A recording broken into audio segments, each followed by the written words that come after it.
Hi. Welcome back to Teton Todd's Mountain Adventures. We're here at the annual Fort Bridge Rendezvous in Fort Bridge, Wyoming, and we're getting ready to teach a class on on winter equipment and clothing. And right now I'm working on a pair of primitive style bush snowshoes, the kind that you could make really quickly on the trail to get through a stretch of deep snow and then discard later once you don't need them any longer. And these are the kind that you wouldn't spend a lot of time or materials on, something you just cut really quickly and make. In some of the journals you see instances where the mountain men were snowed in and they struggled to find a way to make snowshoes quickly, and this is one way to make them very easily and quickly. And now if you wanted to become a little more elaborate with snowshoes, you can make a pair like these back here also made out of willow and rawhide. So, but those take quite a bit of work, maybe the kind that you would, if you invested that much work in, you wouldn't want to throw away, but then they become a burden to pack around with you. So if you can get away with a primitive pair like this, probably better, a better option. And you just use these, like I say, through a snowy stretch where it's too deep to walk. And then once you got back out of that, then you could discard them and move on. And then if you came again to real deep country, you might stop and make another pair. They only take maybe an hour or two to make two quick pair using materials readily at hand. I would probably, instead of using this kind of cordage, I'd probably would prefer to use rawhide. But today this is all I had, so we're using it this way.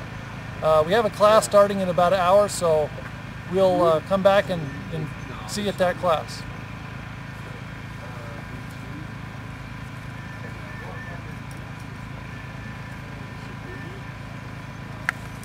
Now, to begin with, one of my favorite episodes in mountain man history is when some American trappers and some Hudson Bay trappers were camped near each other.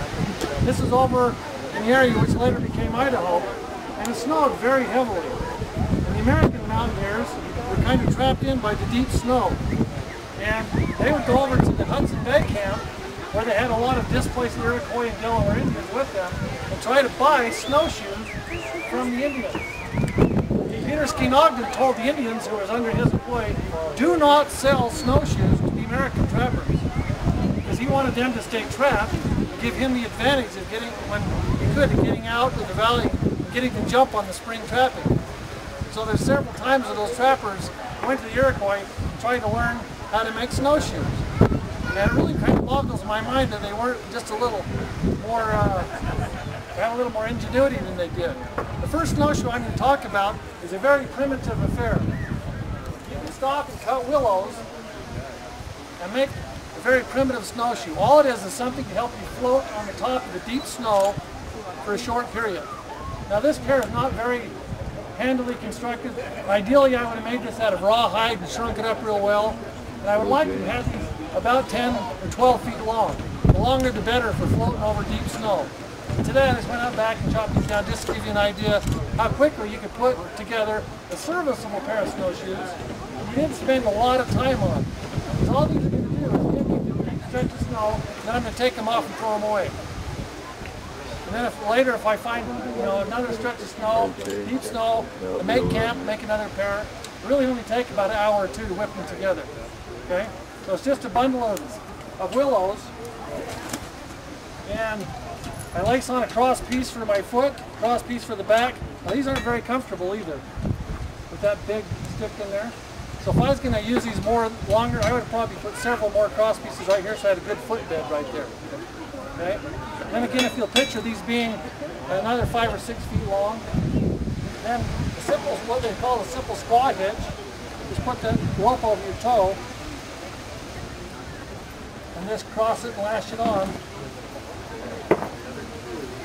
Rope's a little bit long. Now, I would not cross ice over streams with these snowshoes on with my foot lashed on like that. Okay? There's another method of lashing it on where you can kick your heel loose and yank your foot out of there. Because if I was going over a stream and plunged into a river, then I'd drown if these latched to my feet because I wouldn't be able to swim or get loose. Okay? But if I'm just out on deep snow, I can get by with just that snowshoe. That's going to support some weight. Okay? You can see very effectively make a simple pair of snowshoes. Now yes, they're kind of wide, and how many of you snowshoed before? sore if you walk white-footed. You get used to it eventually. That's a very crude primitive snowshoe there.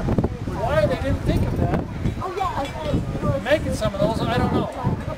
So by saying that, this pair is not historically documented as being used by the mountaineers.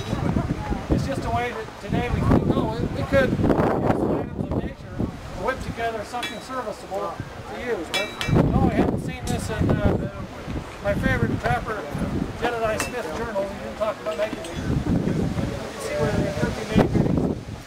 Now, I've got a little bit more time. So he was in winter camp. You might use some of your tools to make a little bit more traditional looking snowshoe. Certainly the trappers had access to all kinds of wood materials and a lot of leather. Actually in the snowshoe, this rawhide is called babiche, French-Canadian word. You'll see this for sale up on Trader's Row quite a bit, that long split rawhide. Wonder what that's for. It's mainly babiche for making snowshoes and repairing snowshoes. Okay.